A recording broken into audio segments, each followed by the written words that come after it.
말씀과 말씀과 경건이라는 제목입니다.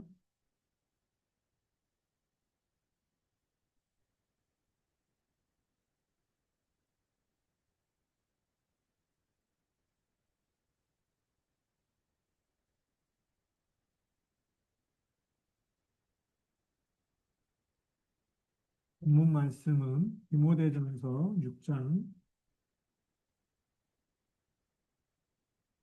1절부터 10절까지 말씀.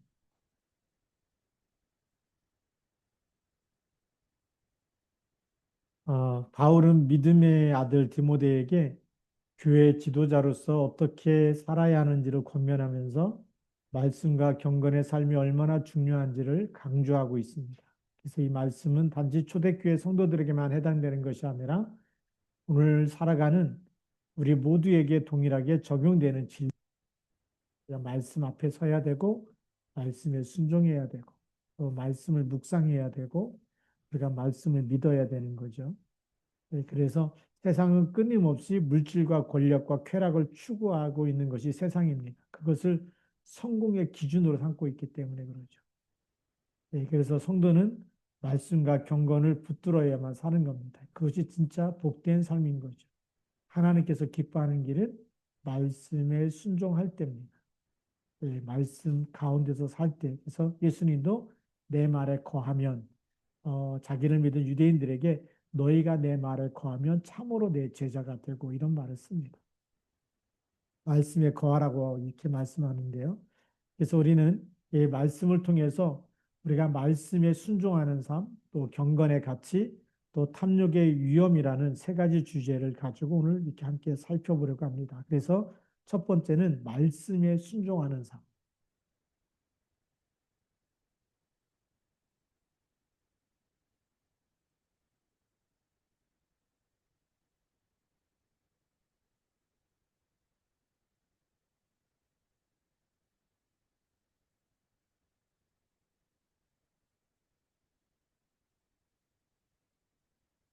말씀에 순종하는 삶.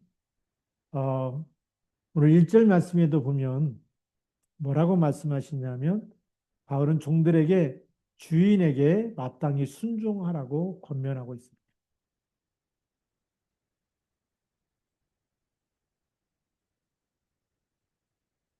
예, 당시 종들은 이제 노예였습니다. 우리 로마 문화, 로마 시대라 그러잖아요. 그렇죠? 로마 시대 때에 그 시민의 3분의 1, 2분의 1 가량이 노예였다고. 예, 로마가 강대국이었는데 전쟁에서 이 민족이 전쟁에서 지면은 전부 다 노예로 잡아옵니다. 다 노예로 만들었기 때문에. 그래서 이 어떤 학자는 한 2분의 1가량 시민 두 사람 중에 한 사람은 노예다. 어떤 사람은 세 사람 중에 한 사람은 노예다라고 할 정도로 그렇게 알려져 있습니다. 그러니 얼마나 이 종들이 많았냐 이거죠. 그런데 그 종들이 예수 믿게 되면 교만해지지 말라. 하나님의 자녀니까 뭐 죄에서 해방됐으니까. 그런데 육신은 뭐죠? 종이기 때문에 상전에게 순종해야 된다. 그래서 사회 질서 유지를 위한 것이 아니라 하나님의 말씀을 해방받지 않게 하기 위함이다. 이 순종의 이유를 얘기합니다. 이 종들에게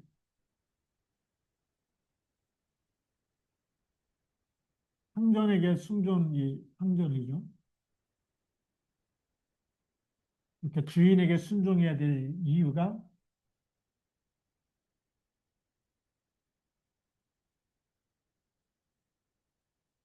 하나님의 말씀을 받은 하나님의 자녀가 이 하나님의 우리가 이 순종하지 않고 그러면 예수 믿는 사람이 하나님 믿는 사람이 저렇게 막 교만하고 막 탕전을 알아보지도 못하고 막 이러면 그 기본이 안 됐다 그러지 않습니까? 그러면서 누굴 하나님 믿는 사람 다 저래 그러면 누가 욕먹죠? 하나님이 욕먹는 거죠.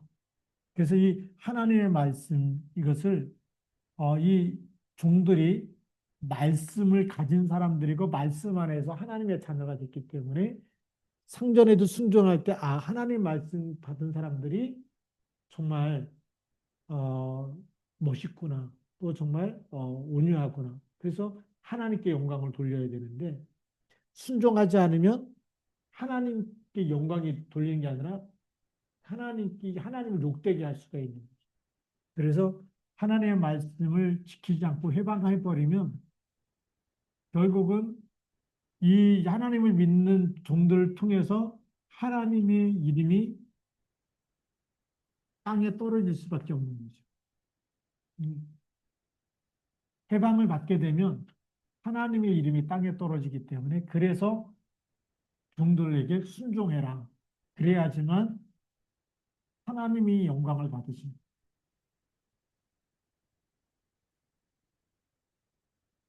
하나님의 이름을 높이게 되기 때문에 그래서 우리가 이 질서 유지라는 것도 있고 당연히 그것도 질서 중에 하나지만 하나님도 질서의 하나님이시긴 하지만 더 중요한 것은 하나님의 이름이 영광을 받으셔야 되기 때문에 하나님께서 높임을 받으셔야 되기 때문에 그래서 우리가 말씀에 순종하는 삶은 우리 신앙을 세상 앞에 드러내는 가장 강력한 증거가 됩니다. 그리고 우리가 하나님 말씀에 순종하는 것,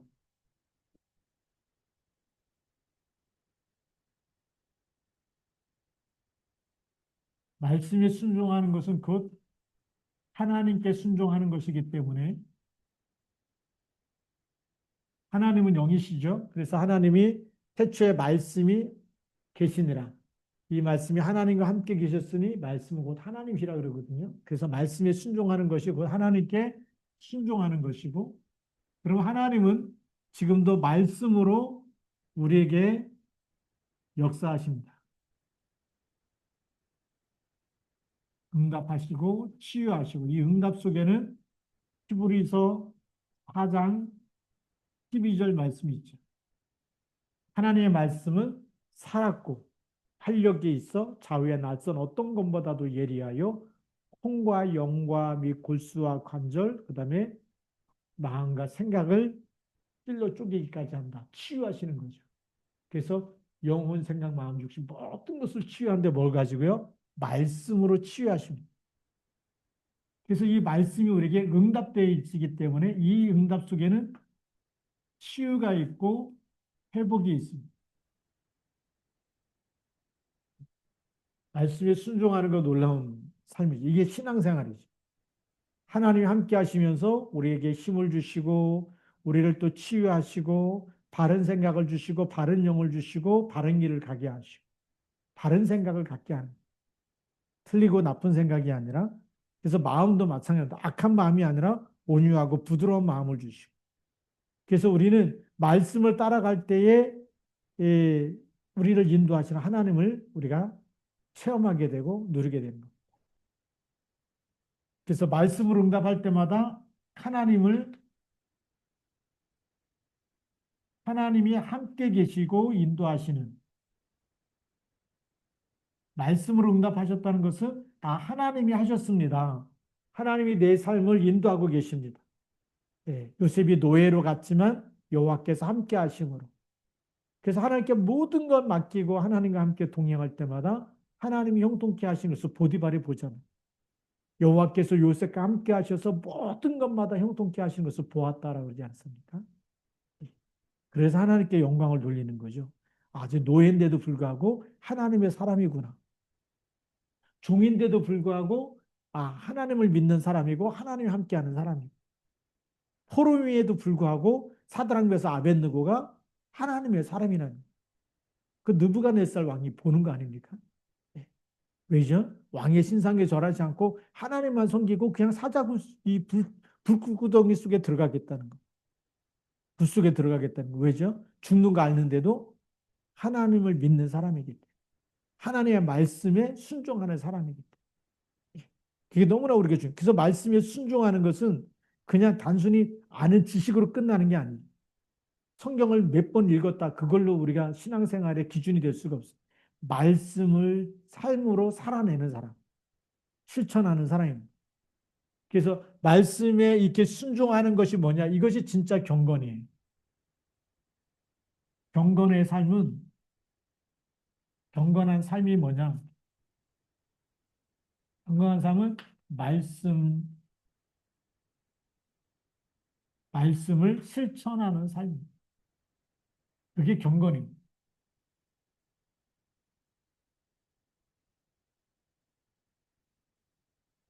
그래서 우리는 하나님의 말씀이 다르면 멈춰야 되고, 말씀이 맞으면 가야 되는 겁니다. 우리 다락방에서 나왔느냐? 말씀하고 안 가요. 말씀하고 다른 길로 가면 우리는 거기서 멈추고 우리는 말씀 안으로 돌아와야 되는 거예요. 그게 맞다고 봐요. 그게 신앙 양심이고 우리가 하나님 앞에 가서도 하나님 우리는 끝까지 말씀 안에서 말씀 붙잡고 살려고 여기까지 왔습니다. 그게 맞는 거잖아요. 사람 따라가는 게 아니고. 그래서 우리 성경에 보면 거짓 선지자가 많이 일어나서 많은 사람을 미혹한다 그랬어요. 많은 능력을 보인다 그랬어요. 우리가 그 능력을 따라가는 게 아니라 우리는 말씀을 따라가야 될 줄로 믿습니다. 자, 그리고 우리 두 번째로는 경건의 가치입니다.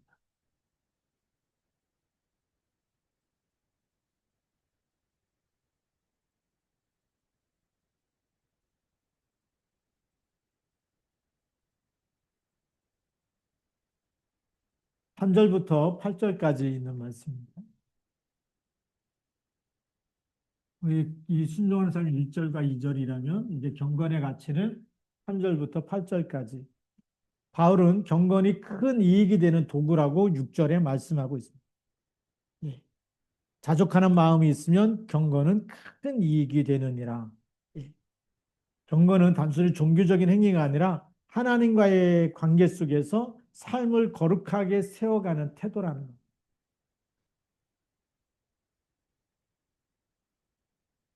경건은 우리가 삶을 얘기하는데 이 삶은 어떤 삶이냐? 이 하나님의 관계 속에서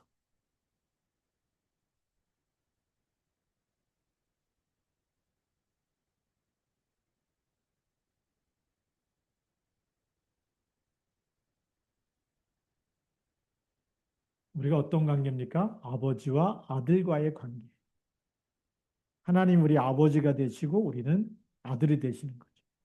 당연히 아버지의 뜻대로. 예, 그렇잖아요. 하나님 아버지께서 말씀하시는 그 말씀에 순종하는 자녀가 그게 하나님이 사랑하는 자녀. 아버지에게 효도하는 자녀가 되어야 돼요. 예.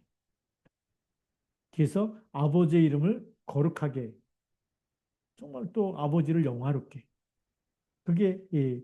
그래서 이 하나님과의 관계가 우리의 삶 속에서 드러나야 되는 겁니다.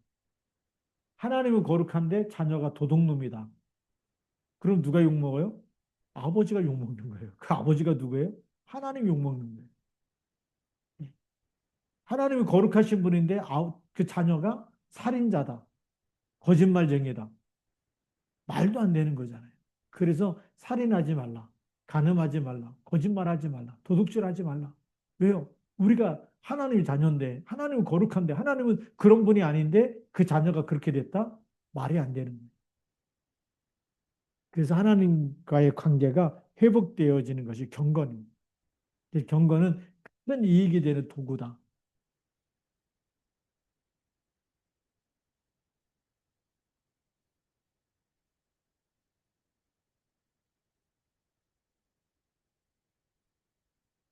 이 경건이 큰 이익이 되는 도구다라는. 어떤 이익입니까? 우리로 하여금 거룩하게 하는, 우리로 하여금 성령의 인도받게 하는, 말씀을 따라서 순종할 때마다 하나님의 뜻을 알게 되고, 하나님의 소원을 알게 되고, 그래서 그것이 우리에게 이익이 되는 거예요. 이 큰 이익이 된다는 것은 우리가 영적 상태를 얘기하는 건데요. 이 영적 상태가 누구를 닮아가는 겁니까? 이 영적 상태가 하나님을 닮아서 하나님의 마음을 알고 하나님의 뜻을 알고 하나님의 소원을 알고 그게 큰 이익이 되는 영적 상태를 얘기합니다. 우리가 세상 것만 다 아는데 하나님 것만 모른다. 세상 사람들은 하나님 모르잖아요. 하나님 모르기 때문에 헌금할 줄도 모르고 선교할 줄도 모르고 모르는 거예요. 전도할 줄도 전도하는데 돈이 얼마나 많이 들어갑니까? 이번에 우리 시찰 모임을 저희 교회에서 가졌잖아요. 그중에 이제 한 목사님이 중국에 갔다가 오시면서 중국에서 또 북한 사역 하시는 분을 또 만나고 이렇게 또 그 현장도 보고 이렇게 하고 오셨어요. 근데 거기 있는 분이 그런 얘기를 하는 거예요. 북한에 고아원을 하고 있는 분이 매일 빵 2천 개를 보내달라고. 빵 2천 개. 그럼 한 5군데 고아원에 나눠서 그 사람들을 살릴 수가 있다. 단순히 빵 얘기만일까요? 예. 빵이 들어감으로 인해서 이 사람들의 육신을 살리고 영혼을 살리는 길이 열리는 거예요. 그러니까 그런 하나님의 마음, 여기서도 북한을 복음하고 있는 분들이 있고 여기에서 빵을 전달하는 분들이 있고 그러려면 빵 공장도 세워야 되고 2천 개가 쉬운 게 아니잖아요. 매일 2천 개? 절대 쉬운 일이 아니에요. 여러분 빵 하나 사달라고 해도 빵 하나 우리 그 베이커리에서 사면 얼마 갑니까 보통? 하나만 딱 잡아도요 3, 4천 원 가. 2천 개를 계산해 보세요. 얼마가 가는지.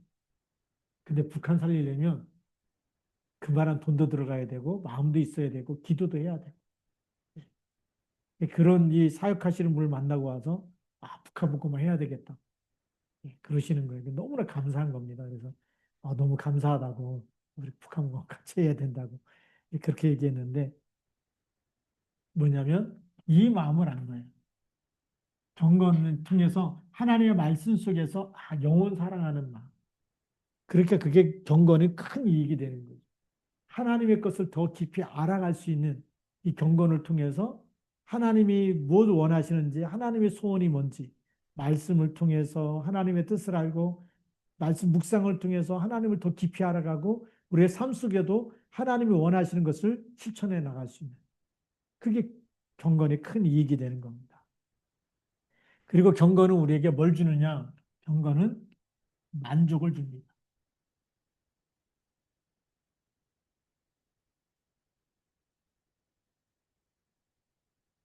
만족을 가져다 주는데요. 오늘 8절 말씀에 이렇게 나와 있습니다. 8절 말씀에 보면 우리가 먹을 것과 입을 것이 있은즉 족한 줄로 알 것이니라 그랬습니다. 경건한 사람은 하나님께서 주신 것으로 만족하는 거죠. 어떤 욕망의 탐심에 끌려가는 게 아닙니다. 이 만족한다는 것은 하나님이 주신 것,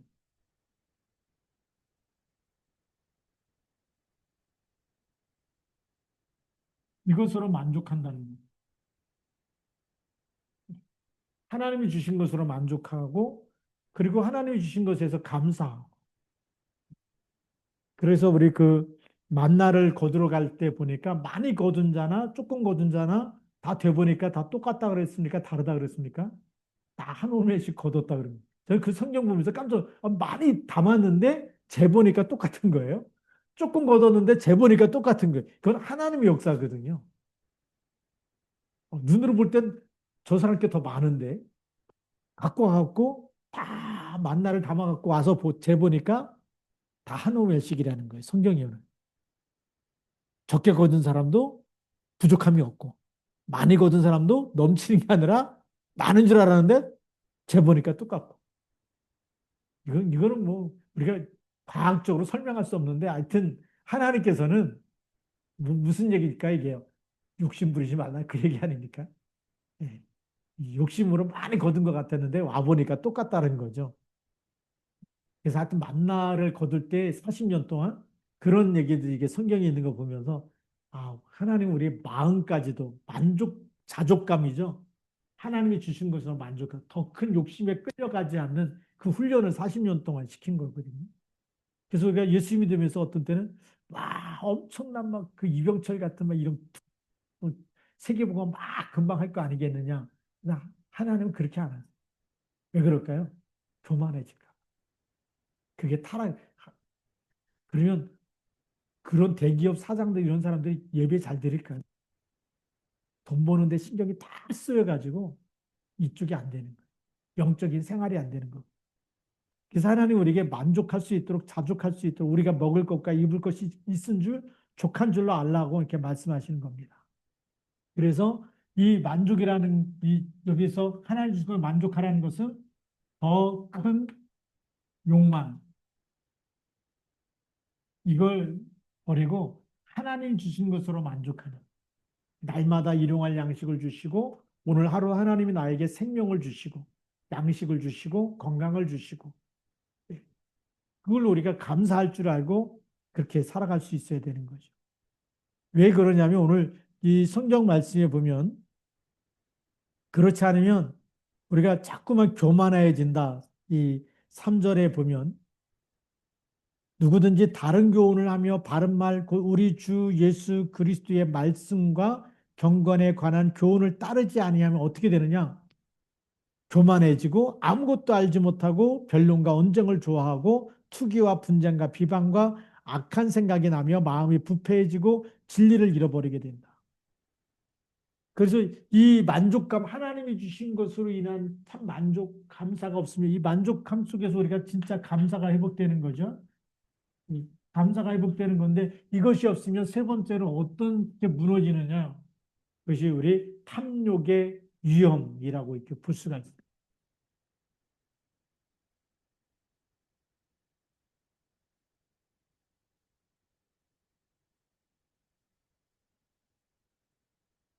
이 말씀이 우리 9절 10절에도 나와 있지만 예, 우리 3절부터 5절까지에도 나와 있습니다. 3절에서 5절까지 또 9절에서 10절까지. 우리가 말씀으로 우리 영적인 이 힘을 얻지 못하며 말씀이 곧 하나님 우리 영혼의 양식이거든요. 자, 우리가 말씀은 영혼의 우리 영혼의 양식이죠. 양식은 뭐냐면 우리 영혼에 힘을 주는 에너지가 되는 겁니다. 밥을 먹으면 우리 육신을 살리는 에너지가 되는 거죠. 피가 되고 살이 되고 영양분이 다 공급돼 갖고 우리가 건강하게 하루하루를 지낼 수 있는 것이 바로 영양을 공급받아야 되는데 그게 우리가 밥이란 말이에요. 음식인데 우리 영혼이 영적인 사실과 영적 싸움을 하고 흑암 세력을 이기려면 말씀이 들어가야 되고 기도가 있어야 돼요. 자, 그럼 우리 영혼의 말씀과 기도가 우리 영혼의 양식이 되는데 이 양식, 말씀이 없으면 어떻게 되느냐? 어떻게 될까요? 영적인 힘이 없는 거예요. 영적인 힘이 없으면 세상에 있는 수많은 우리 보이는 것, 들리는 것, 여기에 끌려갈 수밖에 없어요. 그래서 세상 문화,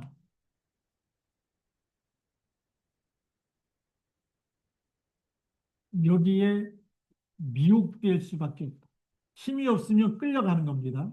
미혹될 수밖에 없는 거죠.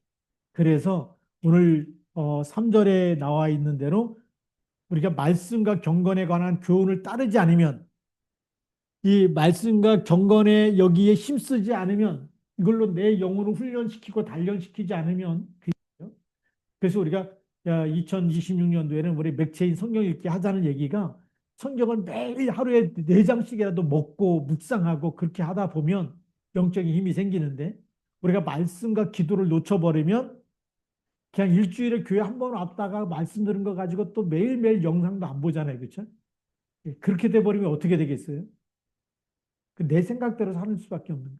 근데 그것 가지고는 흑암 세력을 이길 수가 없는 거예요. 세상 흑암 문화를 이길 수가 없어요. 그래서 교만해질 수밖에 없다. 교만한 이유가 나 중심. 나 중심이란 내 생각대로, 그 다음에 내 마음대로, 내가 하고 싶은 대로 그 얘기죠. 세상은 누구 마음대로 살아요? 자기 마음대로, 지 마음대로 사는 거예요. 지가 하고 싶은 대로. 놀러 가고 싶으면 놀러 가고, 먹고 싶으면 먹으러 가고, 그러면서 하나님 없이 살아가는 게 교만이지. 하나님이 자리에 올라가서 자기 마음대로 모든 걸 다 좌지우지하는 것. 그러다 보니까 어떻게 돼요? 이런 사람들이 이 변론과 언쟁을 좋아하고 투기와 분쟁과 비방과 악한 생각이 나고 마음이 부패해지고 생각이 병이 드는 겁니다. 생각이 병이 들면 악한 생각이 나는 거예요.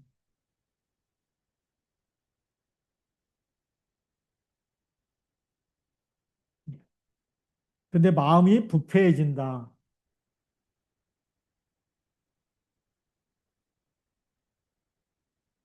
마음이 부패해지면 마음이 썩어버리면 이 마음에는 사단이 주는 수많은 욕심이 들어올 수밖에 없어요. 그래서 요한복음 8장 44절에 너희는 너희 아비 막에서 났으니 너희 아비의 욕심을 너희도 행하고자 하느니라. 이 욕심이 들어와 버리니까 마음이 속 예수 믿는데도 너무나 욕심이 많은 사람.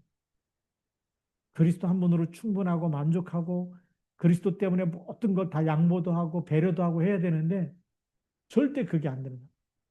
끝까지 싸워서 뺏어야 되고 절대 손해보면 안 되고 이렇게 살아가는 사람이 있죠. 그러니까 이런 세상 욕망으로 자꾸만 채우다 보니까 세상에서 빛과 소금이 되는 게 아니라 이렇게 점점 무너져 가는 거예요.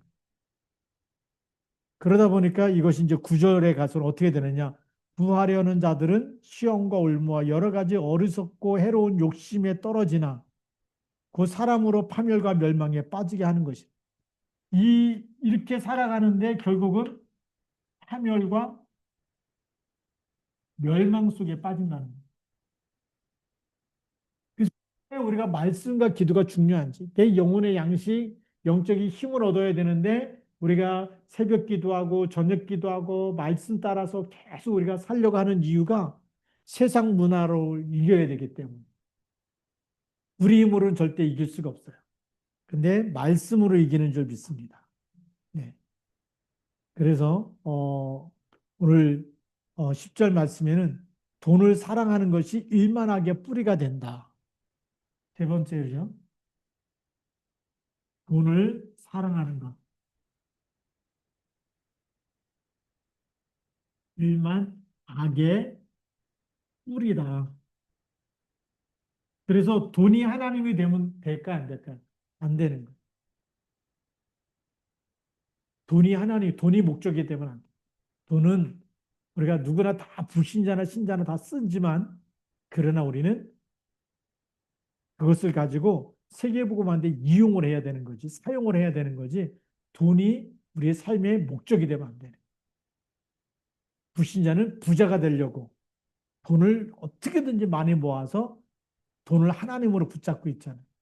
그래야 성공하는 것이고, 그래야 부자가 되는 것이고. 예. 그래서 세상 사람들이 인사가 뭐죠? 부자 되세요가 인사죠. 예. 부자 되세요가 인사예요. 이스라엘 사람들의 인사는 뭔지 아십니까?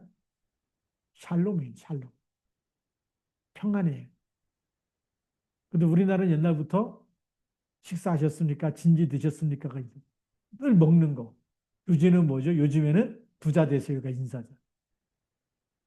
복음 없는 사람들의 인사는 그거예요. 세상에서 잘 먹고 밥 먹었느냐가 인사고, 그 다음에 부자 되라고 하는 게 인사. 근데 우리는 뭐가 인사해야 될까요? 우리는 정말 하나님이 함께 하셔서 평안하십니까? 그게 진짜 인사가 돼. 샬롬. 예. 그게 인사가 돼. 참 만족이 없기 때문에 예, 이렇게 돈을 사랑하는 것을 일만하게 뿌리라고 성경에서 말씀하고 있어요. 왜냐하면 탐욕이 사람에게서 마음에서 떠나지 않기 때문에. 그런데 그 탐욕이 결국은 자기 자신을 무너뜨리는 거예요. 그래서 그 로또 복권에 당첨된 사람들 중에 불행한 사람들을 TV에서 쭉 방영한 적이 있는데 그 사람들의 고백이 뭐냐면 차라리 당첨 안 됐으면 좋을 뻔했다. 더 행복할 뻔했다. 당첨되는 바람에 부부 관계가 깨지고 자녀 관계가 무너지고 지적 관계가 다 끊어지고 예. 얼마나 그 돈 달라고 와서 달라붙는지 예. 그거 뿌리치고 막 가서 이렇게 사는 게 너무 힘들다는 거예요. 그래서 돈 없을 때는 차라리 인간관계라도 좋았는데 그게 당첨되고 나서부터는 그게 막 안 주고 막 이러다 보니까 너무나 막 미워하고 관계가 더 나빠졌다. 그렇게 얘기하는 걸 많이 보게 됩니다. 왜 그러냐면 그 욕심이라는 게 돈을 사랑하는 것 자체가 이게 욕심이거든. 근데 이 욕심은 누가 주는 걸까요? 하나님이 주는 게 아니잖아요. 마귀가 주기 때문에 영적 상태가 완전히 무너져 있는 거예요. 이거는 당첨돼도 영적 상태가 무너집니다. 그래서 이 욕심은 마귀가 주기 때문에 마귀가 떠나지 않기 때문에 일만하게 뿌리가 계속 돈이 많아지면 행복할 것 같고 잘 살 것 같고 모든 게 다 해결될 것 같은데 실제로 많아지면 많아질수록 악의 뿌리가 돼서 점점 우리에게는 좋은 일보다 안 좋은 일이 더 많이 생긴다는 거예요. 세상 사람들은 그 원리를 몰라요. 육신이 잘 되는 것만 알고 있기 때문에. 그래서 오늘 우리는 물질주의 사회 속에 지금 살아가고 있어요. 그래서 우리의 결론입니다.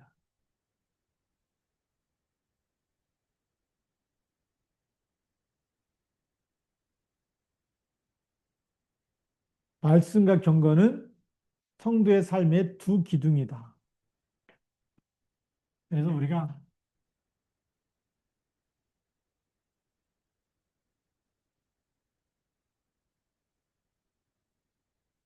사도 바울은 이렇게 얘기했는데 지금 쉽게 얘기하면 우리가 언약을 붙잡고 계속 기도하는 게 언약 기도다. 이렇게 보면 기도가 경건 아닙니까?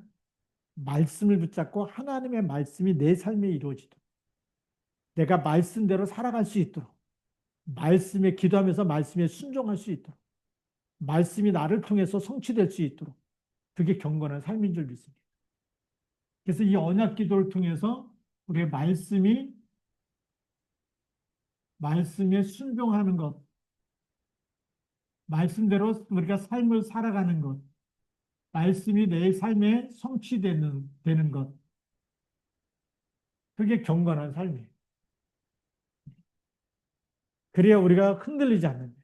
세상의 돈이 기준이 아니라 우리는 그리스도가 기준이고 말씀이 기준이고 말씀 성취되어지고 거기서 임마누엘을 누리고 말씀 그대로 하나님이 함께 하시고 말씀을 이루시는 하나님을 우리가 누리면서 정말 말씀은 살아있구나. 1.1핵도 변하지 않고 반드시 성취되는구나.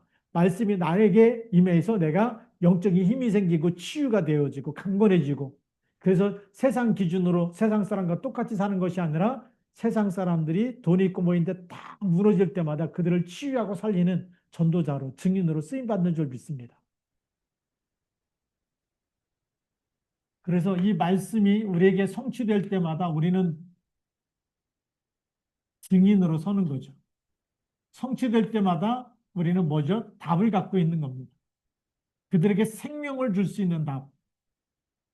이 생명은 영원한 답이죠. 영원을 줄 수 있는 답. 하나님 나라를 줄 수 있는 답. 참 평안함을 줄 수 있는 답입니다. 그게 증인인 줄 믿습니다. 세상은 증인이 없어요. 우리는 진짜 증인입니다. 우리는 그리스도 붙잡고 있으면 하나님께 영광을 돌리고 또 빛과 소금으로 살아가게 되고 답이 없는 사람에게 진짜 답을 주는 거예요. 예. 돈 아무리 많은 사람들이 오늘 성경에 뭐라고 되어 있는지 아십니까? 7절 말씀에 보면 우리가 세상에 아무것도 가지고 온 것이 없음에 또한 아무것도 가지고 가지 못하리니 가져오고 온 거 없어. 빈손으로 왔는데 갈 때도 빈손으로 가는데 뭘 가지고 가야 될까요? 말씀 붙잡고 있는 사람은 영원한 생명을 붙잡고 영원한 축복 속에 가는 겁니다. 영원한 하나님 나라 가기 때문에 제일 행복하고 제일 축복된 이 축복을 받고 가는 거 아닙니까? 또 하나님 나라로 가는 거기 때문에. 근데 세상 사람들은 아무리 돈을 많이 가져도 하나님 나라는 못 들어가죠.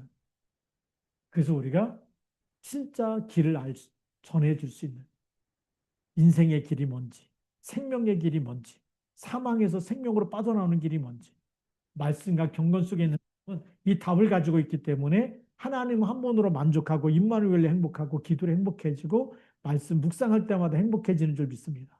답을 찾기 때문에. 그래서 우리 진짜 신앙생활은 사람에게 보이는 게 아니에요. 우리 속에 예수의 말씀, 예수님의 말씀, 하나님의 말씀이 계속 빛이 돼가지고 생명이 돼서 내가 행복해지는 것. 교회 몇 명이 모였냐가 행복이 아니에요. 내가 말씀으로 행복해지면 되는 거예요. 내가 하나님의 영으로 충만해져서 행복해지면 되는 거예요. 이게 진짜 부흥의 시작.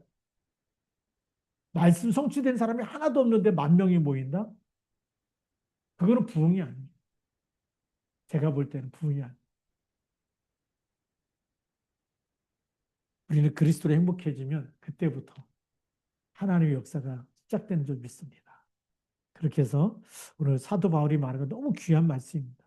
돈을 사랑하는 거, 그리고 막 빈손으로 갔다 빈손으로 가는데 하나님의 말씀도 놓치고 경건도 놓치고 영원한 생명이 뭔지도 모르고 하나님과의 관계도 모르고 내가 교회를 다녔는데 내가 누군지 모른다. 내가 하나님 자녀인지 내 구원 받았는지도 모른다.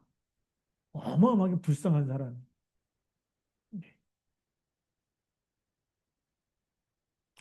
어떤 분이 이제 뭐 그 뭐 김동건 목사님도 잘 알고 뭐 이렇게 막 군사역하는 목사님도 잘 알고 하는데 교회도 3년씩이나 다니고 구원 받은 줄 몰라.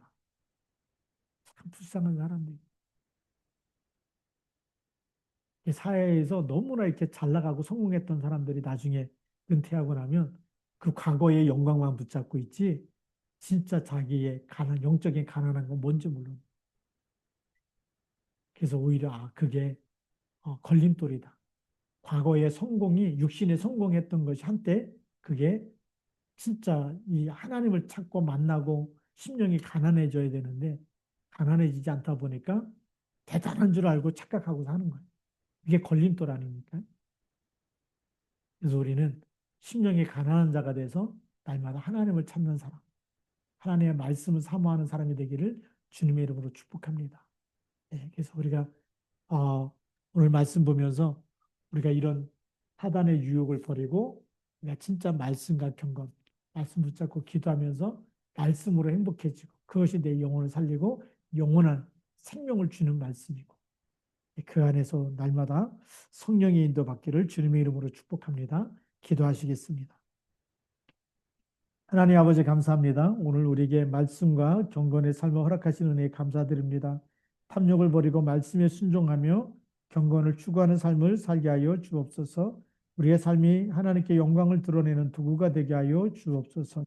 이 시간 우리 함께 기도할 터인데 우리에게 욕심 있는 모든 악한 마귀가 결박되어 떠나가게 하시고 돈을 사랑하는 것 이전에 우리는 하나님을 더 사랑하게 하셔서 하나님 우리에게 있는 많은 하나님께서 주시는 정말 경제적인 빛의 경제도 하나님 그것이 목적이 아니라 세계 복음화는 도구가 되게 하시고 하나님을 섬기는 도구가 되게 하여 주옵시고 하나님께서 정말 필요하는 것에 전달해 주는 선한 청지기가 되어지도록 인도하여 주옵소서. 하나님 아버지 또 이 밤에 기도할 때에 모든 흑암 권세가 무너지게 하시고 말씀이 성취되어지고 말씀으로 행복해지는 시간 되도록 축복하여 주옵소서. 우리 주 예수 그리스도의 이름으로 감사함도 드립니다. 아멘.